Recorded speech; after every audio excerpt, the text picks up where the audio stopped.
Oke, kita lanjutkan kembali dari halaman 12. Firman Tuhan sebagai sauh. Pedang-pedang kami semakin bertumbuh besar seiring dengan kami mencapai setiap tingkat baru. Hampir saja saya tertinggal sebab tampaknya saya tidak bisa ke tingkat yang lebih tinggi. Akhirnya saya memutuskan bahwa pedang-pedang ini diberikan untuk satu tujuan. Dan saya harus tetap maju sambil membawa pedang ini. Saya meletakkan pedang itu di tanah dan mengikat diri saya sendiri ke pedang itu selagi saya menembaki musuh-musuh. Kemudian terdengar suara Tuhan. Kamu telah menggunakan hikmat yang akan memampukanmu untuk terus naik. Banyak orang yang jatuh karena tidak menggunakan pedang dengan selayaknya, yaitu menjadi sauh bagi diri mereka sendiri. Sauh di sini maksudnya seperti jangkar ya. Tampaknya tidak ada seorang pun yang mendengar suara Tuhan, tetapi banyak orang yang melihat apa yang saya lakukan dan mereka menirunya. Saya heran mengapa Tuhan tidak berbicara kepada saya sebelum saya menentukan pilihan. Kemudian saya merasa bahwa Dia sudah berbicara kepada saya entah bagaimana. Lalu saya merasa seluruh hidup saya sudah dilatih untuk beberapa jam ini. Saya sudah dipersiapkan, saya sudah mendengarkannya dan mematuhinya seumur hidup saya. Maksudnya mendengarkan suara Tuhan ataupun membaca Alkitab dan mematuhi apa yang diajarkan dari firman Tuhan tersebut, ya, yang tujuannya untuk kita menjadi serupa Kristus. Saya juga tahu karena hikmat dan pengertian saya sekarang ini tidak dapat diambil selagi dalam medan peperangan. Saya sungguh mengucap syukur untuk setiap pencobaan yang sudah saya alami di sepanjang hidup saya dan menyesal tidak menghargainya terlebih lagi. Kemudian kami menembaki setan-setan dan hampir semuanya tepat sasaran. Kemarahan bangkit dari pasukan musuh seperti api dan batu belerang yang menghujani. Saya tahu bahwa orang-orang Kristiani yang terjebak dalam pasukan sekarang merasakan kemarahan yang hebat. Tidak ada satupun yang dapat menembaki kami dan sekarang mereka saling menembaki diri mereka sendiri. Karena panah-panahnya tidak bisa mengenai kami, mereka sekarang mengirim burung-burung pemakan bangkai untuk menyerang kami. Orang-orang yang tidak menggunakan pedang mereka sehingga sauh dapat diserang burung-burung pemakan bangkai itu. Tetapi mereka juga dapat dijatuhkan dari tempat mereka berdiri. Beberapa orang jatuh di tingkat yang di bawahnya, tetapi beberapa orang juga jatuh di dasar gunung. Kemudian dibawa burung-burung itu pergi. Sebuah senjata baru akan memasuki halaman 13. Panah kebenaran sangat jarang dapat menembus burung-burung pemakan bangkai itu, tetapi dapat melukai mereka dan membawa kembali orang-orang yang dibawa. Setiap mereka kembali, beberapa dari kami dapat naik ke tingkat yang lebih atas. Ketika kami mencapai tingkat yang disebut dalam Galatia 2:20, Galatia pasal 2 ayat 20, kami berada di ketinggian yang tidak bisa dicapai burung-burung itu. Di tingkat ini, langit di atas kami hampir menyilaukan mata karena keindahan sinarnya. Saya merasakan damai sejahtera. Kita akan Kanoven bacakan dari Galatia 2 ayat 20. Galatia pasal 2 ayat 20. Demikian bunyi firman Tuhan. Namun aku hidup, tetapi bukan lagi aku sendiri yang hidup, melainkan Kristus yang hidup di dalam aku. Dan hidupku yang kuhidupi sekarang di dalam daging adalah hidup oleh iman dalam Anak Allah yang telah mengasihi aku dan menyerahkan dirinya untuk aku. Demikian kutipan dari Galatia pasal 2 ayat 20. Belum pernah saya rasakan sebelumnya. Sebenarnya sebagian besar roh perlawanan saya dimotivasi oleh kebencian dan muak pada musuh untuk kepentingan kerajaan kebenaran dan kasih untuk para tawanan. Tetapi di tingkat inilah saya menangkap iman, pengharapan, dan kasih yang sebelumnya saya hanya ikuti dari kejauhan. Di tingkat ini saya diliputi oleh kemuliaan. Saat saya menangkap mereka, mereka berbalik kepada saya dan mulai memperbaiki dan membuat baju zirah saya bersinar. Sesaat saja pakaian saya berubah total dan memancarkan kemuliaan yang ada pada mereka. Saat mereka menyentuh pedang saya, sinar kemuliaan memancar. Kasih berkata, orang-orang yang mencapai tingkat ini dipercayakan kuasa untuk menghadapi saat-saat seperti ini. Tetapi aku harus mengajarkanmu bagaimana menggunakannya. Jalan di tingkat Galatia 2 ayat 20. Sangat lebar sehingga tidak ada bahaya untuk jatuh. Juga ada banyak anak panah bernama pengharapan. Anak panah untuk pasukan kebenaran ini ya. Ada anak panah yang bernama pengharapan tadi. Kami melepaskan beberapa anak panah itu ke burung pemakan bangkai dan dengan mudah mengenainya. Hampir separuh yang mencapai tingkat ini tetap menembak dan sebagian besar membawakan anak panah ini turun ke tingkat bawah. Burung-burung itu tetap berdatangan seperti gelombang di atas tingkat yang ada di bawah. Jadi yang tingkat di atas tadi membawakan suplai panah ya, panah pengharapan tadi untuk yang pasukan di bawah. Dari Galatia 2 ayat 20, kami dapat menembak pasukan musuh tetapi tidak pemimpinnya. Karena dia masih berada di luar jangkauan. Kami memutuskan tidak menggunakan panah kebenaran sampai kami bisa menghancurkan awan depresi yang sudah mereka ciptakan, dan ini membuat kebenaran sedikit efektif.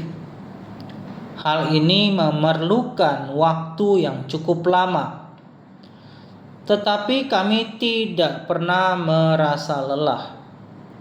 Kita masuk ke halaman 15.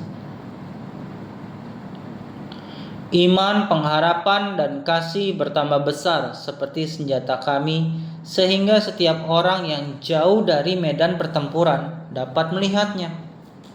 Sinar mereka bahkan memancar ke kemah-kemah para tawanan-tawanan yang masih berada di bawah. Langit yang dipenuhi burung-burung pemakan bangkai. Dalam pasukan ini, peperangan ini merupakan petualangan terbesar di sepanjang hidup saya. Setelah menghancurkan sebagian besar burung pemakan bangkai yang menyerang gunung kami mulai memunguti burung-burung pemakan bangkai yang menempel di para tawanan tersebut. Setelah awan kegelapan mulai dibersihkan, matahari mulai menyinari mereka dan mereka mulai tersadar. Seakan-akan mereka bangun dari tidur yang lelah, dari tidur yang sangat lelap. Kemudian mereka mundur, apalagi setelah sadar muntahan-muntahan burung pemangkan bangkai masih menutupi mereka, dan mereka mulai membersihkan diri mereka sendiri.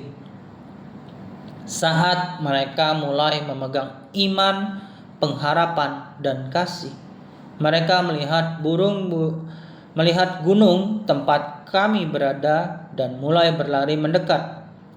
Pasukan iblis masih menghujani mereka dengan anak panah, tuduhan, dan fitnah. Tetapi mereka tetap berlari sebelum mereka mencapai gunung. Ada banyak orang yang terkena lusinan atau lebih anak panah. Tetapi tampaknya mereka tidak memperhatikan hal itu. Secepat mereka mulai mendekati gunung, luka-luka mereka mulai sembuh. Ketika mereka mulai lari ke gunung kudusnya Tuhan, luka-luka mereka mulai sembuh. Bersama dengan awan depresi yang mulai disibakkan, segala sesuatu menjadi lebih mudah. Jadi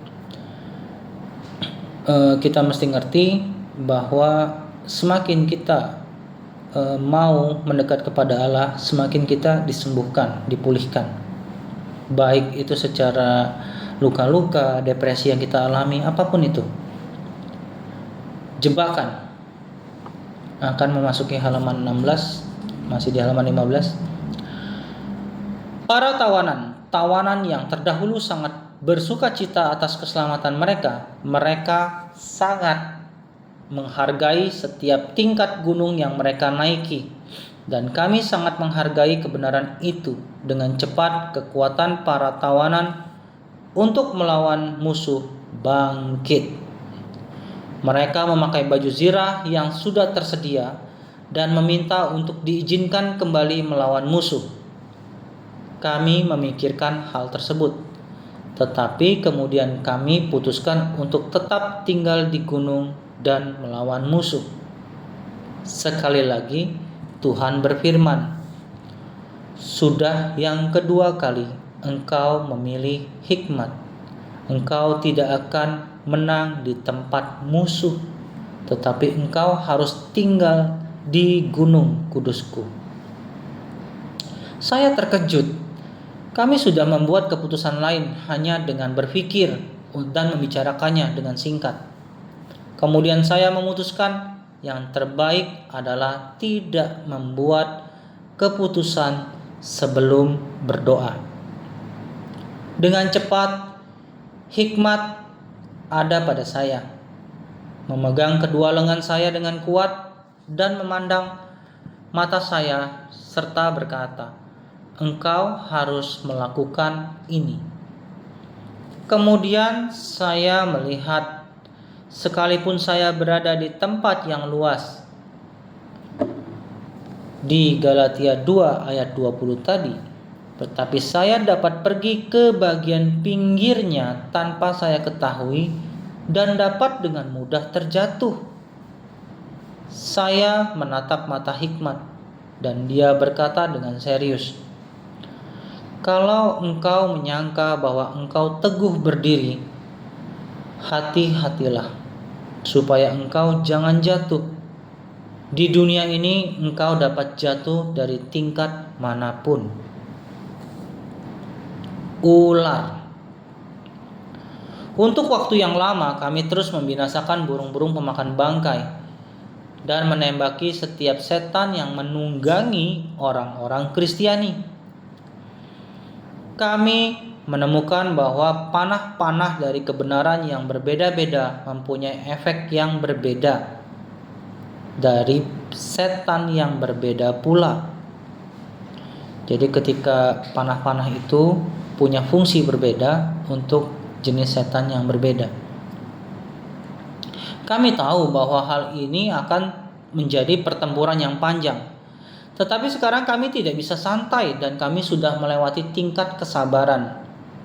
Sekalipun setelah orang-orang Kristiani menembaki setan-setan, hanya sedikit orang yang naik di gunung. banyak orang yang dibawa setan-setan dan terus berkhayal. Saat kegelapan yang melingkupi setan dikoyak, kami dapat melihat tanda yang ada di sekitar kaki orang-orang Kristiani ini bergerak-gerak. Apa itu?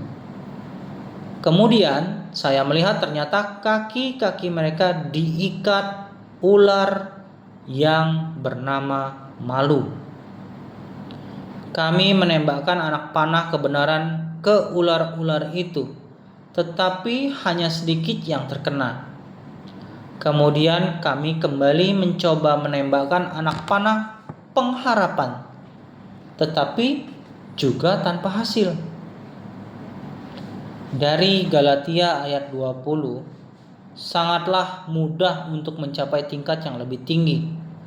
Dan kami mulai menaiki tingkat yang lebih tinggi. Sesaat kemudian kami tiba pada sebuah taman yang paling indah yang pernah saya lihat. Di pintu masuk taman itu tertulis, "Kasih Bapa yang tidak bersyarat." Pintu itu adalah sebuah jalan masuk yang sangat megah dan mengundang kami untuk masuk. Jadi kami masuk. Setelah kami masuk, kami melihat pohon kehidupan ada di tengah-tengah taman. Pohon itu dijaga oleh malaikat-malaikat yang luar biasa. Mereka terlihat seakan-akan sedang menunggu kami. Jadi kami memberanikan diri melewati mereka dan berjalan ke arah pohon. Salah satu malaikat itu berkata, mereka yang dapat masuk ke tingkat ini, yaitu mereka yang mengenal kasih Bapa, boleh memakannya. Saya tidak sadar betapa laparnya saya. Saat saya merasakan buah itu, rasanya sangat lezat, melebihi apapun yang pernah saya rasakan. Tetapi rasanya juga tidak aneh. Makan buah ini membangkitkan kenangan saya pada matahari terbit, hujan, taman-taman yang indah, matahari terbenam di atas lautan. Terlebih terkenang pada orang-orang yang saya kasihi. Setiap gigitan terhadap buah tersebut saya merasakan bertambah mengasihi segala sesuatu. Dan setiap orang kemudian saya teringat musuh-musuh saya, para tawanan iblis, dan saya juga mengasihi mereka. Perasaan itu menjadi lebih besar dari apapun juga, lebih dari damai sejahtera yang saya alami di Galatia 2 ayat 20 tadi. Kemudian saya mendengar suara Tuhan dan Dia berkata, "Sekarang inilah yang menjadi makananmu setiap hari. Tidak akan pernah diambil darimu. Kamu dapat memakannya sebanyak dan sesering yang kamu mau. Tidak ada akhir dari kasih-Ku." Saya menongak ke atas pohon kehidupan, arah dari sumber suara tersebut, dan melihat pohon itu dipenuhi dengan burung Raja Wali yang sangat putih. Mereka memiliki mata yang tajam dan indah yang pernah saya lihat. Mereka melihat ke arah saya seakan-akan menunggu perintah. Salah satu dari malaikat-malaikat penjaga berkata, "Mereka akan melakukan permintaanmu. Raja Wali ini akan memakan ular-ular." Saya berkata, "Pergilah, telanlah malu yang mengikat saudara-saudara kita." Ingat tadi yang membelenggu orang-orang yang sudah dibebaskan tadi ternyata adalah ular-ular yang meliliti kaki mereka ya. Jadi Raja Wali ini bertugas untuk memakan itu. Ditugaskan ya, kita bisa perintahkan. Dalam kasus ini seperti itu mungkin kira-kira maknanya ya. Burung-burung itu membuka sayapnya dan sebuah angin besar datang mengangkat mereka ke udara. Raja Wali ini memenuhi langit dengan kemuliaan yang menyilaukan. Sekalipun kami berada di ketinggian, saya dapat mendengar suara-suara kengerian dari perkemahan musuh saat Raja Wali itu mendekati mereka. Tuhan Yesus sendiri yang berdiri di tengah-tengah kami. Dia menyentuh setiap kami dan berkata, "Sekarang aku harus mengatakan kepadamu apa yang sudah aku katakan dengan saudara-saudaramu setelah kenaikanku ke sorga. Pesan dari kerajaanku. Pasukan yang paling kuat dari musuh kita sekarang sudah dikocar-kacirkan, tetapi tidak dihancurkan sekarang. Sekarang waktunya bagi kita untuk maju berbaris dengan Injil kerajaanku. Raja wali itu dilepaskan dan akan pergi bersama-sama kita. Kita akan mengambil setiap anak panah yang ada di setiap tingkat. Tetapi sekarang akulah pedangmu dan akulah panglimamu. Sekaranglah waktunya pedang Tuhan dihunus."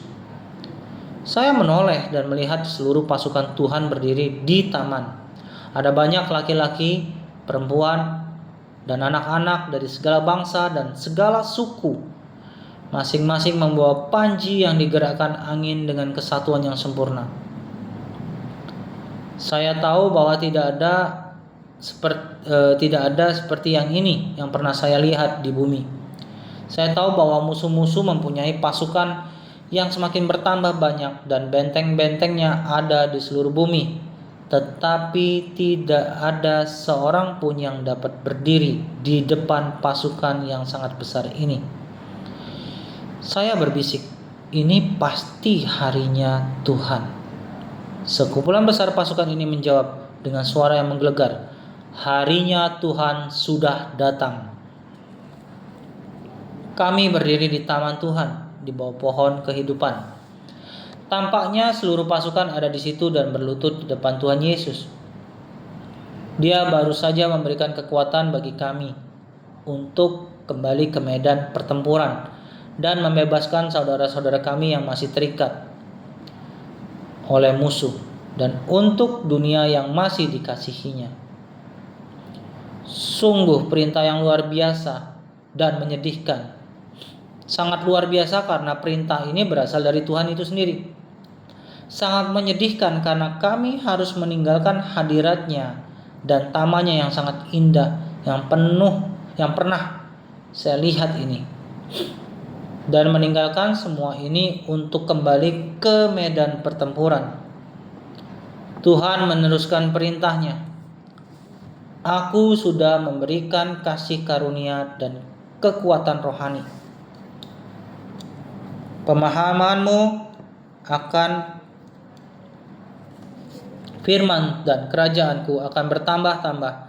Tetapi senjata terbesar yang baru diberikan kepadamu adalah kasih Bapa. Sepanjang engkau berjalan di dalam kasih Bapa, engkau tidak akan pernah gagal.